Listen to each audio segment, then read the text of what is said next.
Naomi, thanks so much for doing this. I appreciate your time. Tell me about your business. Tell me where you guys are located, your website address, all your social media accounts. Not sure about all the social media accounts, but let's start at the beginning. Sounds good. My business is Generations Cinemastories. We are a two-person husband and wife team who do weddings and social events and nonprofit and corporate events as well. Nice. Very good. We're based in Boston. Great. We started our studio in Boston. We're still in Boston. We started our studio in 2004 with the first same-sex wedding in Boston. Nice. We were hired to do 2 days before the wedding. So that kind of put us on the map. Mm-hmm. We entered the industry because, quite frankly, in 2004, most wedding videos were worth not buying. Yeah. They were stupid, they were slow motion, there was no live sound, they had no storyline, they had no narrative arc, and they usually used commercial music. So we started in 2004 with the idea that we wanted to bring something that integrated my background, which is I have a master's degree in literature, and I'm also a coach and psychotherapist working specifically with couples, and a wedding officiant to throw that one into. And my husband and partner has been a DJ. He's been a corporate videographer. He has been a soundtrack designer. And we merged the two of our skill sets and talents, and that's how Generations was born. Great. Sounds like a perfect combination of skills to merge together. What's your website address, Naomi? www.generations with an S, Cinemastories, CINEMASTORIES.com. Okay, got it. Long one. Yeah, that's okay. So if I just search for Generations Cinemastories on Google, I'll find you. Yes. Right, got it. Why, like you said, you saw certain videos, but was there more inspiration behind like getting into video? In like 2004? I never planned to get into video. Video was not my thing. My husband and partner was always into video and media. He went to Emerson College, graduated with a mass communications degree. So he was always into media. I was into teaching and counseling and design. I'm also a personal stylist. And why the video was literally a very simple thing that happened. One of our colleagues who was a photographer had called us to tell us that there was going to be the first LGBTQ wedding event happening at the Lenox Hotel, and it was co-sponsored by Bloomingdale's Men's Department. And she was taking a table there and wanted to know, did we want to join her? So my partner had done a few weddings here and there. People knew him from his corporate work. And they often said, well, my daughter's getting married and we were thinking, we know you, so we'd ask you to film the wedding. And he filmed it in a fairly traditional way, one camera. Yeah. Just a lot of visuals, not a huge amount of live sound.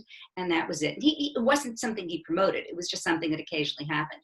So when we were getting ready to exhibit at this first LGBTQ show, I said, how are we going to make us different? And we decided immediately what was going to be different was a huge amount of live sound and story.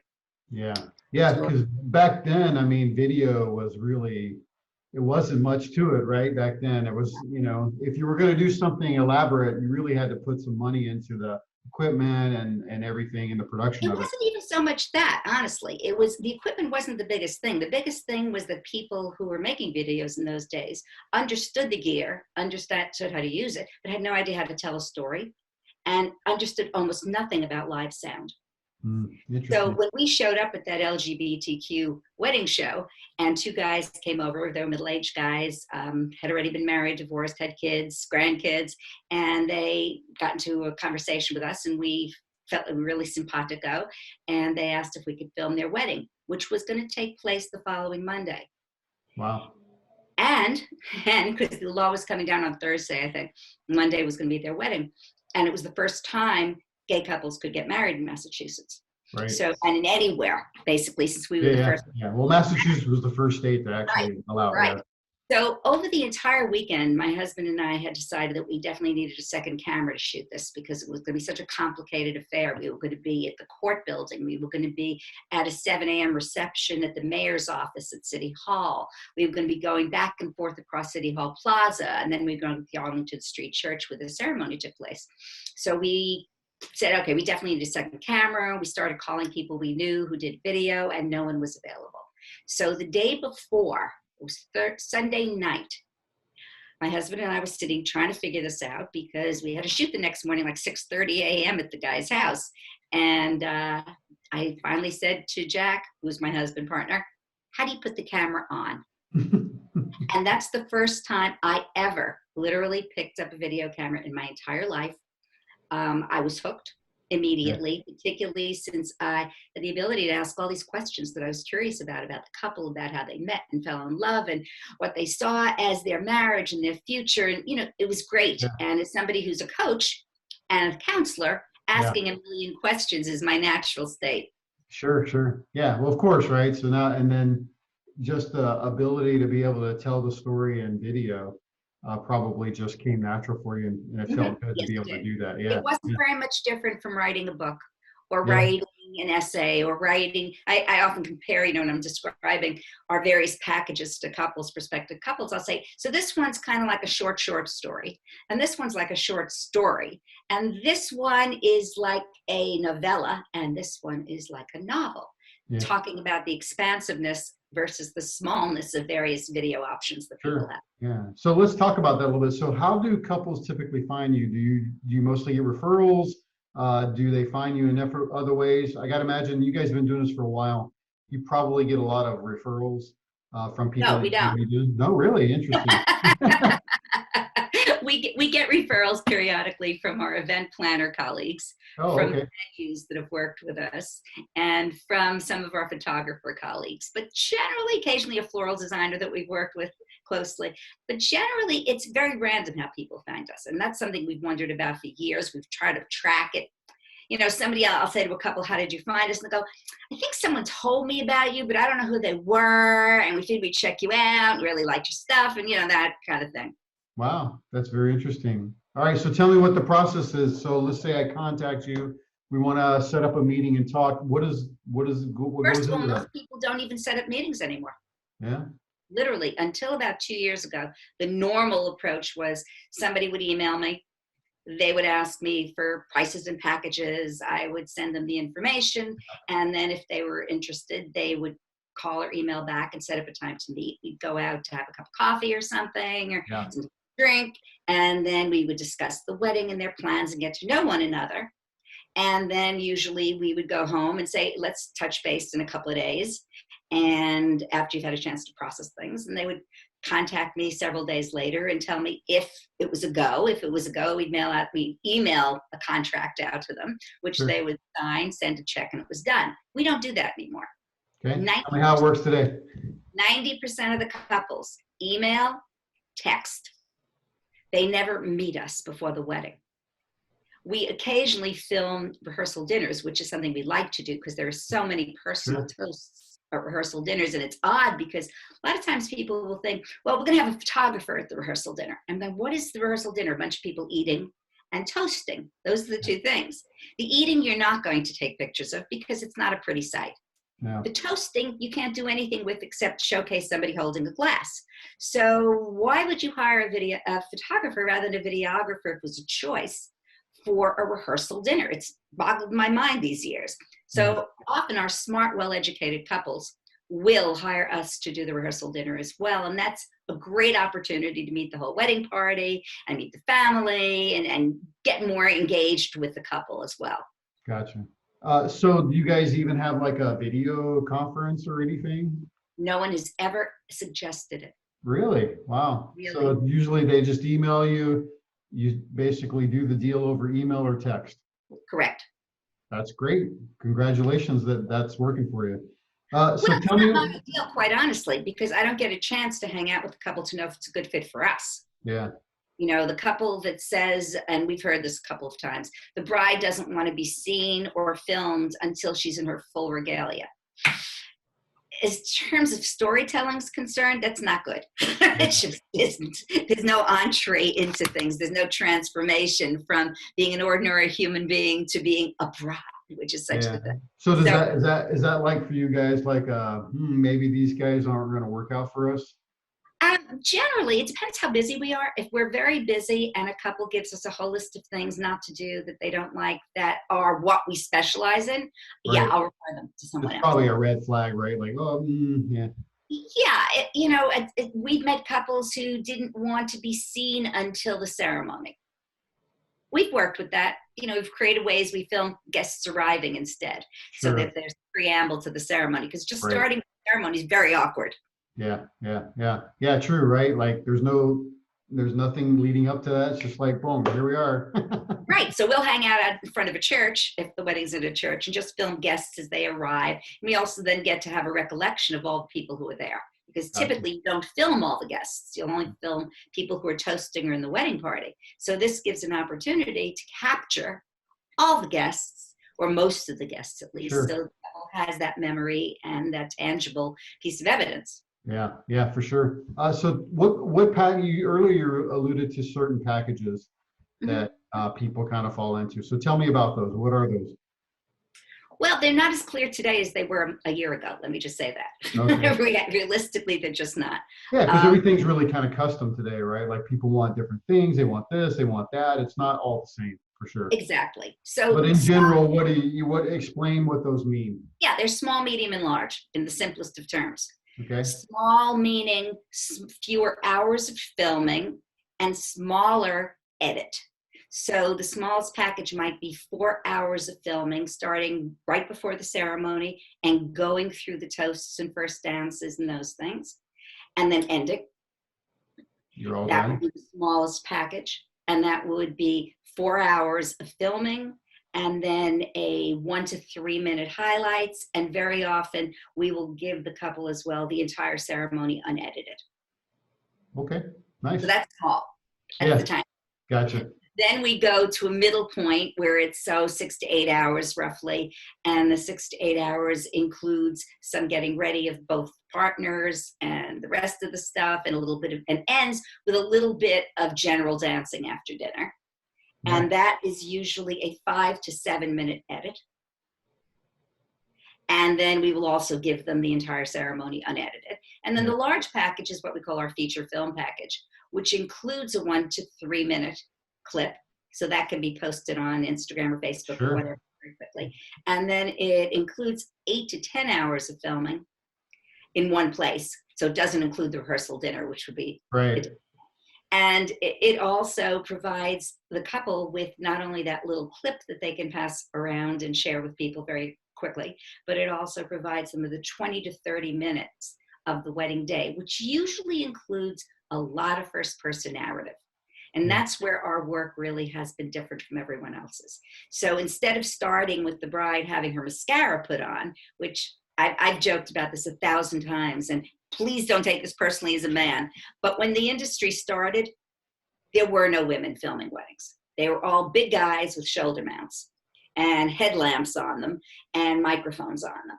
And I think that most guys might have become really transfixed with witnessing this whole thing of women putting lipstick on and mascara on. And they spent a lot of time focusing on it. Whereas women that I know, including myself, who wear makeup regularly, it's like, who cares?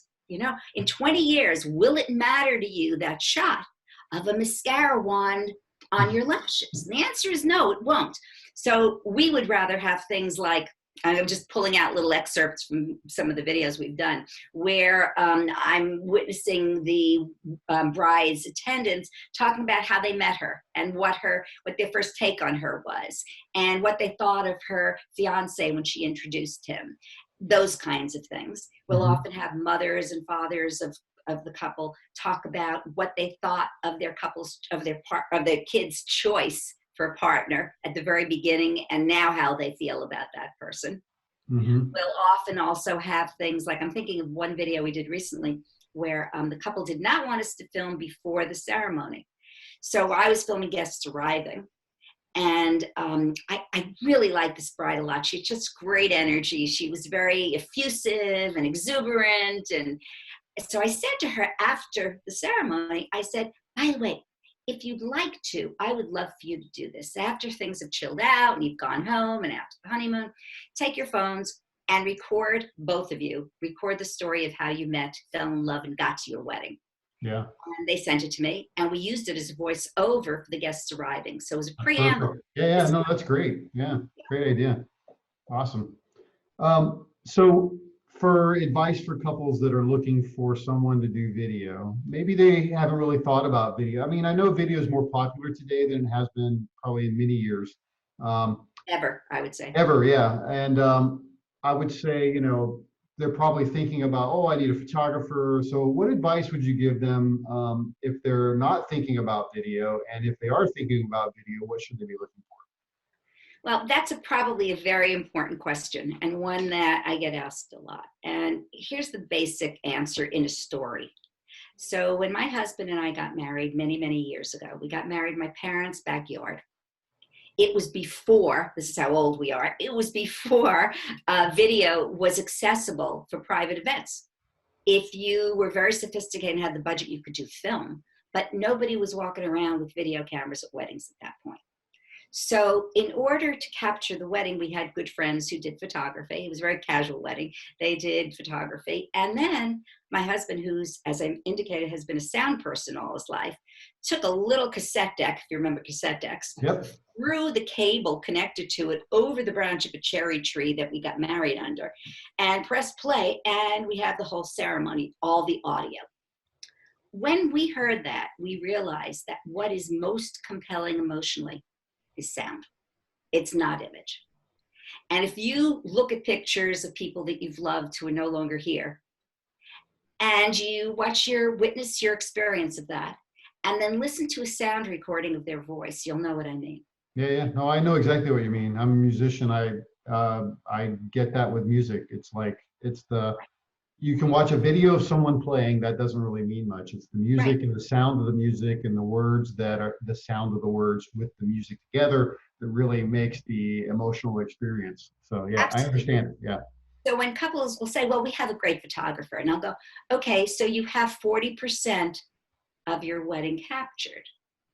We've heard from endless couples, and I can't tell you how often this happens. It's bizarre how often it happens that a couple will hire us to film their wedding, and then a member of their family, a grandparent typically, hangs out through the wedding.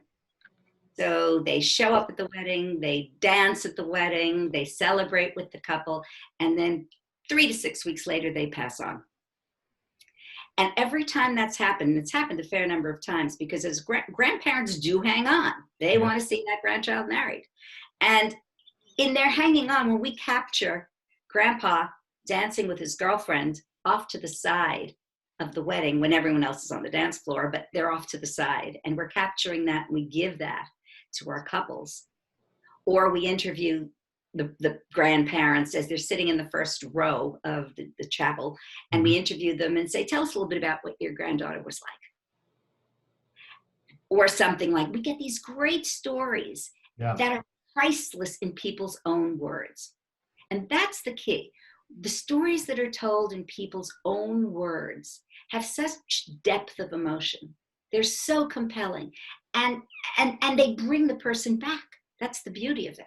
I look at pictures of my own parents from their wedding. There was no video, obviously. They're gorgeous black and white photos, and I look at them, and I want to know what my father was thinking when he was looking at my mother that way. Yeah. I'll never know. Yeah. I'll never know. But that combined with things like the sound of your partner's voice saying the vows, or reading the letter he's about to send you in his own voice. So it's not what you're seeing on a piece of paper.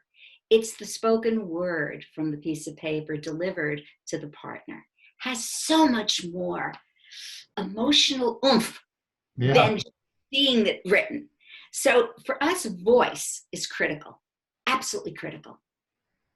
And I think it evokes emotion, as you indicated as well, more than anything else. So when couples say we don't need video, we're going to have great pictures, and I go, 20 years from now, you're going to say, I wish I could have heard my grandfather's toast. Yeah. Yeah. I wish my mom told this beautiful story about me at the rehearsal dinner. And I'm so sorry we didn't record it. I'll never have it again. And that's true. Yeah. True. That is true. Yeah, for sure. So, that's, I mean, yeah, you can't, and there's nothing more you can say about that other than that, right? So that's awesome. Yeah. So let's flip gears a little bit and talk about the business side. So, as a business owner, what would you say over the years? I mean, it's obvious from what you've been telling me about the stories, but what would you say is probably the one thing that's really been working well for you guys? Our brand, it's not for everyone, but because we've been consistently true to our brand, and it doesn't look like a Hollywood film. When you look at our videos or our films, however you want to think of them, they don't look like Hollywood. And I've been very committed that we're filming weddings. That's not Hollywood. So Yeah. I don't want in my videos or films these soaring vistas of skies shot with drones. Will that be important to you in 20 years? No. Will you looking at your grandmother's earring be important to you? Yes. So it's the emotional stuff that matters. And in the business of doing video, couples, I think, are so uneducated about what video is for. Video is for posterity. It's for your grandchildren. It's for your kids. And we hear from our couples all the time that their kids, when they go on to have children, their kids, what they need to do is watching their parents' video. So it's a historic document more than just a pretty picture. Yeah. Well, I And think people get confused today about video a little bit. Like you bring up really good points about how it is a document basically for historic purposes. But because video is so popular today and you see things like TikTok and Instagram and YouTube and all this, I think some of that is lost in the fact of what people are thinking about with these, with the video that you're seeing today, right? So um, I think people are coming around to like, oh, we need to document more, right? We need to document the experience more versus just having to have this big production of stuff. I really like the documentation part of things, right? Because you really get to see the reality of it. It's not just this thing that you put together and you're trying to make someone believe something. This is what's really going on. So, yeah, that's great advice.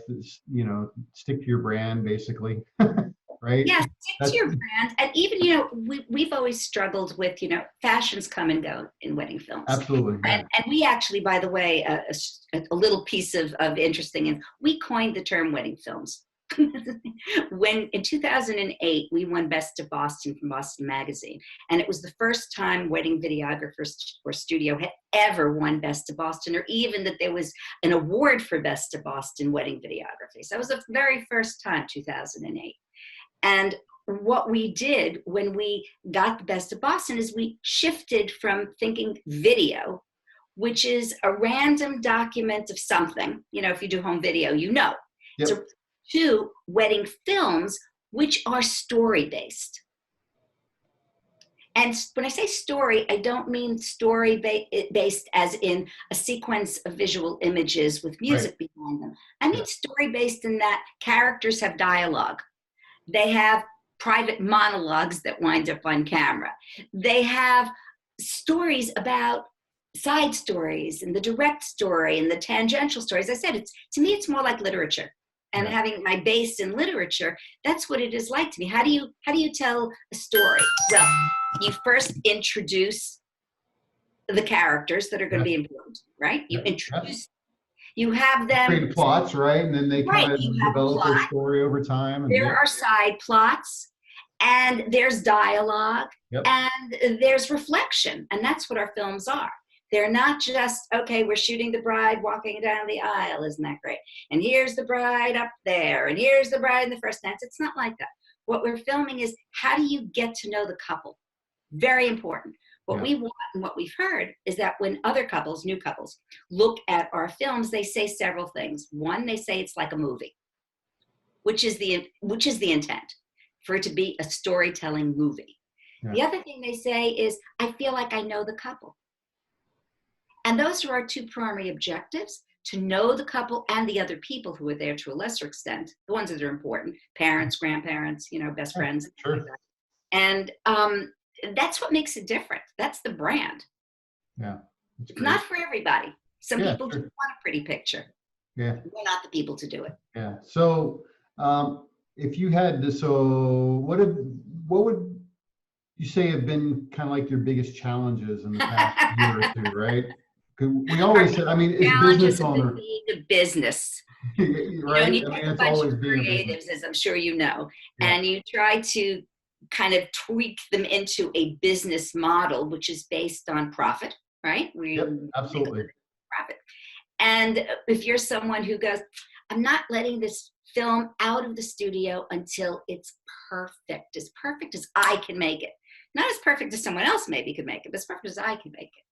And in that, it's not like, okay, we will spend 15 hours editing. It's we'll start somewhere, we'll end somewhere, and how do you charge for that? Yeah. And people who reach out to us and say, oh, we love your work is so different from everyone else's, and then they have a $1,500 budget. Yeah. It doesn't work. And it's painful to explain to them that the reason you love our work is it's really quite complicated. It's Yeah. not as simple as you think. People will sometimes say, well, what if we cut an hour off the film time? I go, an hour off the film time is really not a big deal. Because for every hour of film time, there's probably between 8 and 10 hours of editing. Yeah. Yeah. I was going to say, if you take even 4 hours of video, you have to listen to the entire video. And as you're listening to it, you're finding, you're discovering, you're creating story plots, you're thinking about how does this fit with that, cutting clips. I mean, that's the work right there. That's what goes into it. Yeah, I know. Right. And particularly, when you film like we do with usually 3 cameras, we Yeah, usually have 2 videographers, myself and my husband, and then we'll have a third assistant. And when you have 3 cameras, you're always editing between 1 camera and 2 other that's cameras. right. Yeah, And sound sources. We have multiple sound that's sources. right. You got to sync all those together. Yeah, I know. Right. So Yeah, you have to figure out how to do that so that it's not a flat sound. Like we use a lav, obviously, on the broom and officiant, but it can sound flat if you don't mix in a little bit of the sound source from another source back of the church. sure. Mix in a little of that, and you get a tiny bit of that time delay, which makes it sound alive. Yeah. Well, and then you've So got lighting, right? And you've got, right. Yes. yeah, totally. So, people go and do it, and I'll get a call occasionally from an event planner that doesn't know me. It says, we have this great couple, and they're getting married at the Ritz-Carlton, and they are hiring so-and-so who we know is a photographer, and I know what she charges, and I know what the Ritz-Carlton, and their budget is $2,500, but they want a feature film, and I'm going, yeah, we I'll do it. charge that to show up, Yeah. just to show up. Totally get it. Yeah, I totally get it. Yeah, yeah. So that's the hardest part, is that there hasn't been much education, and it really bugs me, on what goes into making the wedding films that you love. What goes into it? Yeah. Is it different from, there are people who make wedding videos, and I'm sure you've seen them, which if you replaced the venue with a different venue, the couple with a different couple, it would be the same wedding video. Yeah. It starts with a voiceover from the officiant or the best man. It goes into a beautiful soaring view of the venue. Yeah. Then it goes, I can tell you what the sequence is, and there's nothing about it that you would go, oh, that's great, or be awe-inspired, or be surprised about. And good art should surprise. Yeah.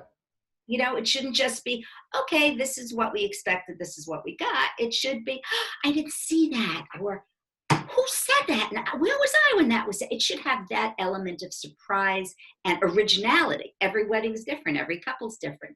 If you're doing a template style wedding video, you don't have the opportunity. So And along with that, yeah. if I may, Yeah, with that, I know videographers who have a shot list, and they shoot their shot list, go home, throw some music under it, put it together, and they're done.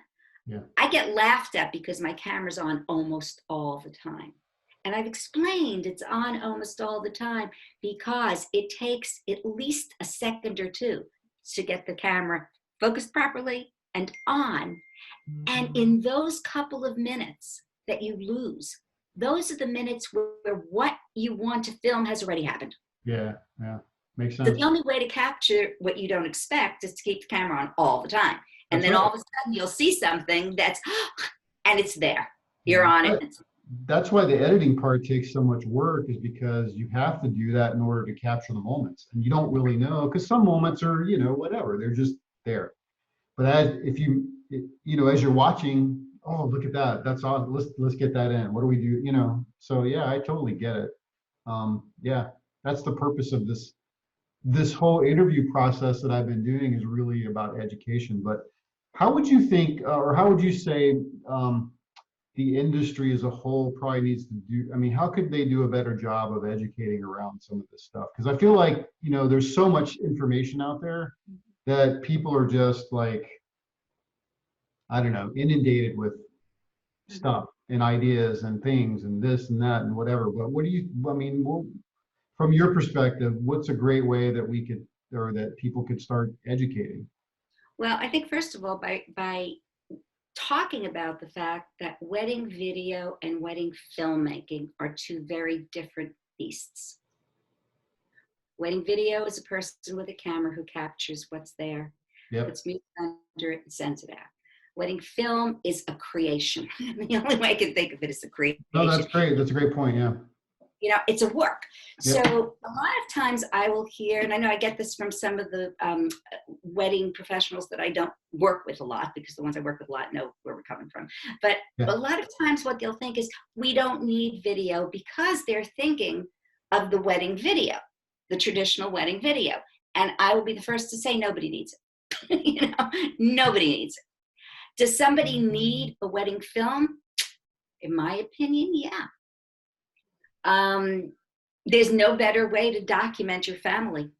There's no better way. And it's funny, because connected to that, we've been hired recently to do several life stories of our clients' parents. Nice. Who are in their 70s or 80s. So we're doing these long documentaries now with photos and video and film from their lives, after doing 5 half days of interviews with them. I do the interviewing about, how did they get here? What did they feel about that? What did they thought when this happened? What was their, and all of this stuff. So in a way, wedding films are the same idea. They're really the same idea, only it's a different subject. So I think the first of all is for people in the industry to realize, whether it's couples or with professionals, wedding films are not wedding videos. That's great. Wedding videos are moving pictures of weddings. Yeah. Wedding films are captures and creations. Our job is to create something out of all the infinite number of moments that happen at a wedding that represent the wedding. They're not the wedding, but they represent it. For example, if a couple does vows and they sound crappy, which happens, they're not really into the vows. We might not even use them.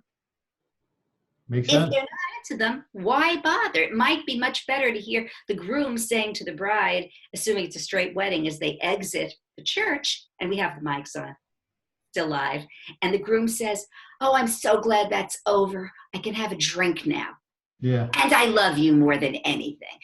That is worth more than "I promise to take you." Yeah, exactly. So Totally.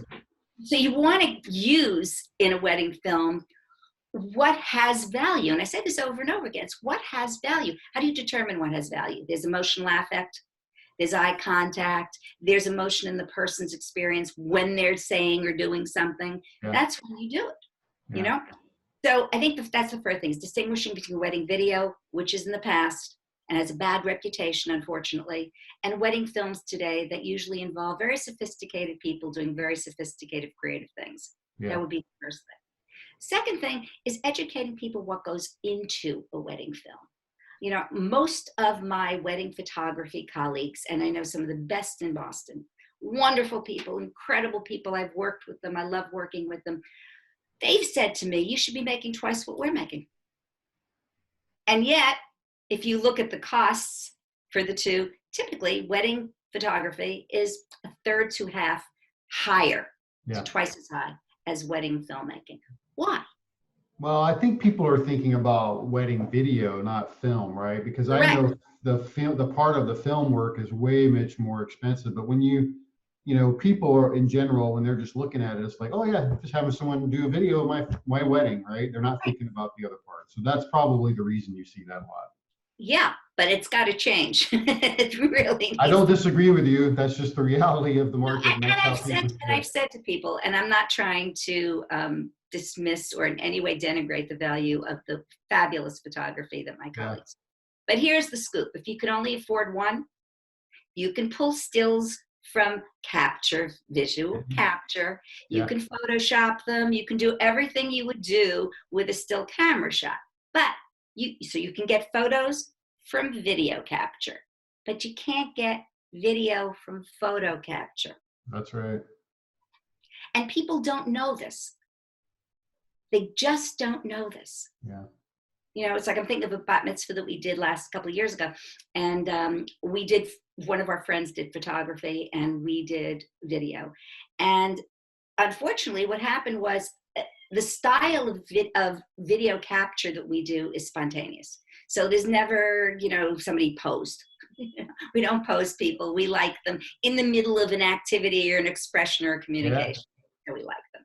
So here were the photos, which were lovely photos. Traditional standard, photos staring at the camera kind of thing. We were filming videos and pulled stills from them in which people were interacting. And the client much preferred the stills from video.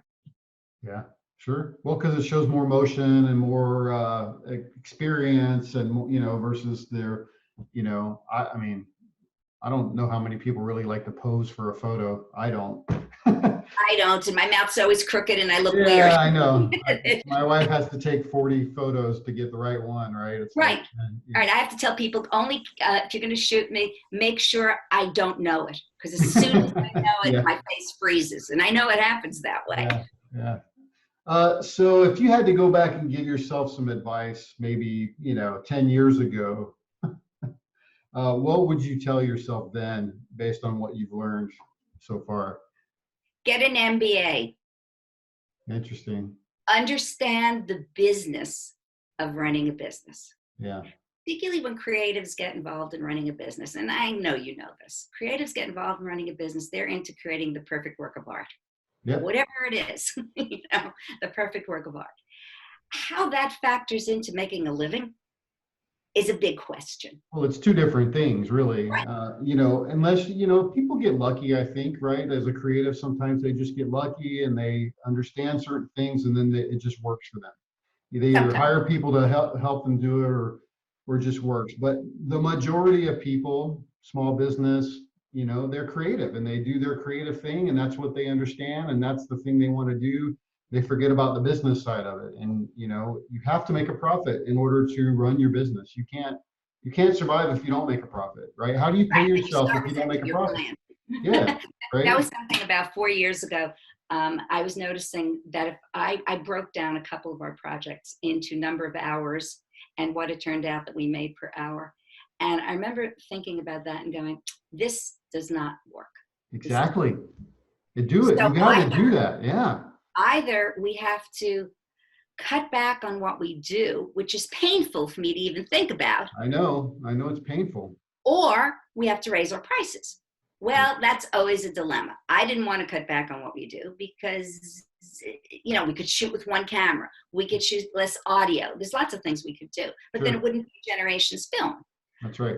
So, or we raise the prices and then we're competing with people right out of school who are in their 20s, who are walking around with a camera, who understand the technology really well, have no clue about storytelling, but they get the technology, they could do pretty pictures, and we're competing with them.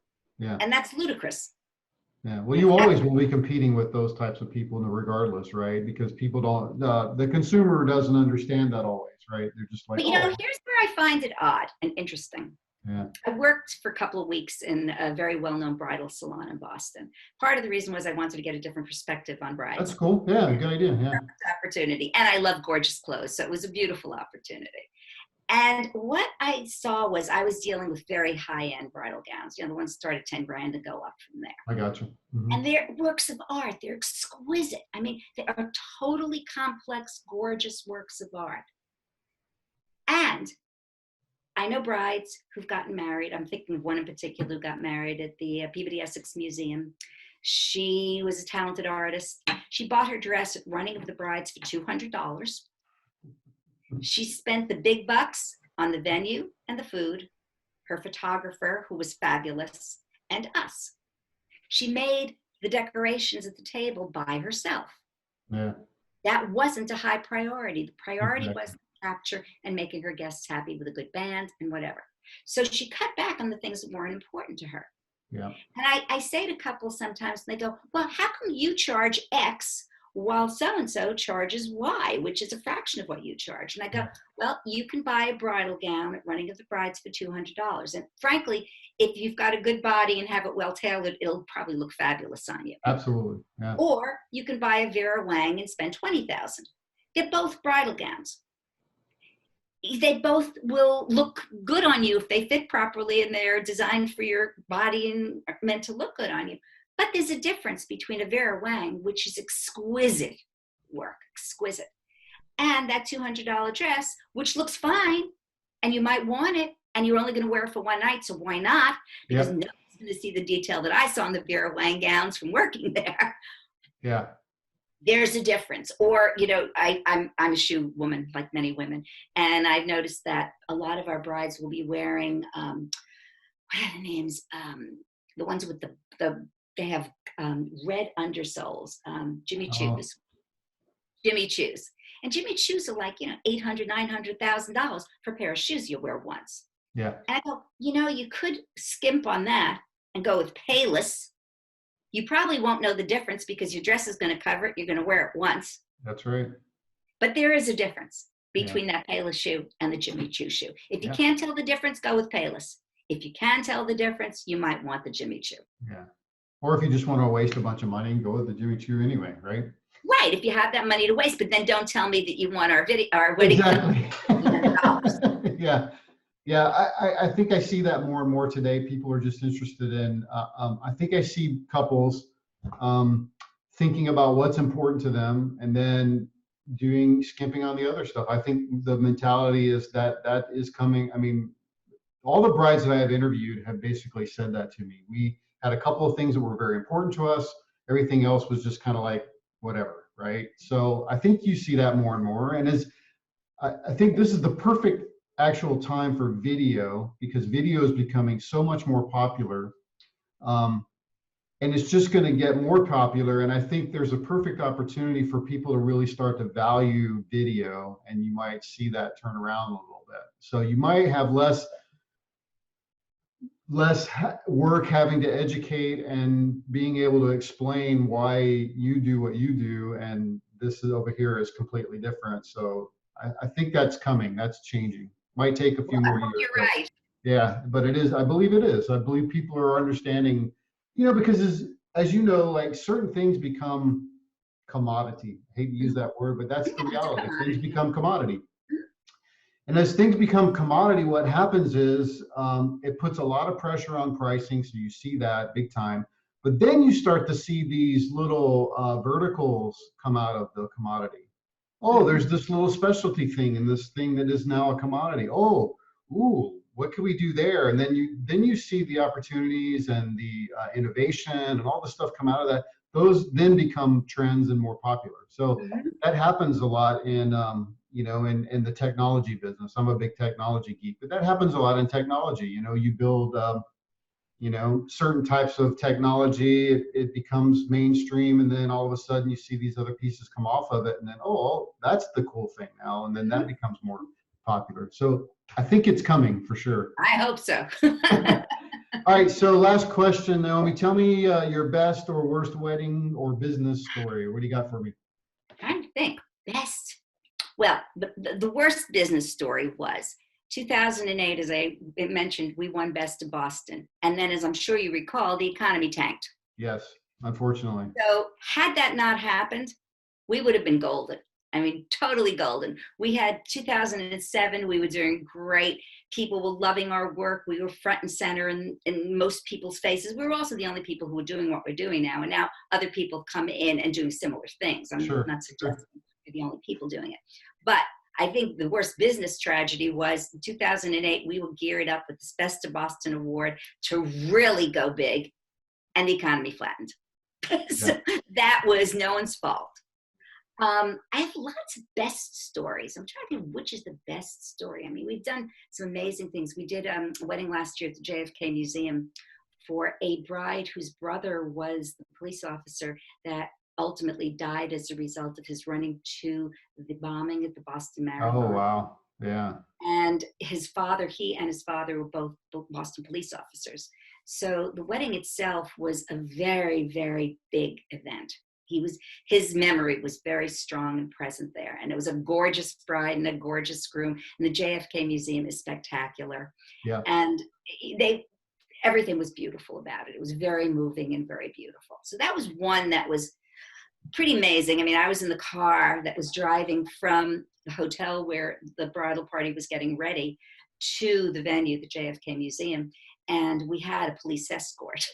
And I had the chance to film the police escort in front of us, which was kind of cool. So that was kind of cool. I mean, we've done so many, the first gay wedding in Boston, which was the first thing I ever filmed. It was an extraordinary experience. City Hall Plaza in Boston was filled with thousands and thousands of well-wishers. The roar that went up in the Arlington Street Church when the minister pronounced the couple married was something I'll never forget in my life. Just thinking about it gives me goosebumps. So that was a profound thing to be filming the first same-sex wedding in Boston. Yeah. That was just that's probably hugely inspirational, right? Just like, yes, wow. Yeah. yes. Yeah. And we filmed other things. We filmed senators' daughters' weddings. I won't mention names because I'm not supposed to. Absolutely. Yeah. I think the weddings that are most fabulous are the ones where we really connect deeply with the client. Yeah. Yeah. And really understand the client, and the client really gets us. And it's a beautiful synergy of working together, and where we know what's going to be valued down the road for that person. Right. Yep. We know the relationships, we know it's going to be valued. We've had a chance to cultivate a relationship. So we've done amazing weddings, and I can go on in some of the weddings, and I'm not going to waste your time with it because it's silly. We've done extraordinary weddings, and there are some weddings that have been a little less than ideal. I mean, if you want what happened when someone goofed, one of the weddings we were doing on the Cape some years ago, the couple wanted a love story video produced that would come before their entrance into the reception. So they gave us all this media. We worked with them to collect media. We designed a beautiful love story for them. It was all ready to go. It had been tested. And then they had hired a company to do the tech on it, because we're filming things, so we can't be running this thing at the same time. And it was a big venue, so that they had 2 large flat panel monitors there, so that as the couple entered, the love story would play right before it, which would be wonderful. Well, the company that was renting the monitors was very busy at that time and neglected to check some setting on the monitor. What it was, I don't even know, because I'm not highly technical. But they didn't get the setting right. So before the couple came out, they had the sound and no video. They had the video and no sound. They had nothing. And there's the couple waiting to enter. Yeah. And the tech people are diddling around and couldn't get it right. And the bride, who didn't know it was the tech people who were doing this and responsible for it, blamed it on us. Yeah. Because the love story didn't show up. And I felt terrible for them. Terrible. We worked so hard on this piece. It was so beautiful. And there was a little glitch there. They happen sometimes, not often, thankfully, but there was that glitch, and it didn't play, and they were upset, and I was miserable. Yeah, I know, right? You feel, I can imagine you feel really bad. Absolutely. Yeah. Yeah. Naomi, thanks so much for your time today. I really appreciate it. Have a great weekend. Stay safe and healthy. And send me links, will you, when you post? I will. Yeah, absolutely. Please do. Hey, thanks for checking out this episode. I hope that you found it helpful. Please share it with other people. Also, if you're getting married or you work in the wedding industry, I would love to interview and share your information with other people. Send me a text 520-399-8580 or shoot me an email at letschat@wedding.report.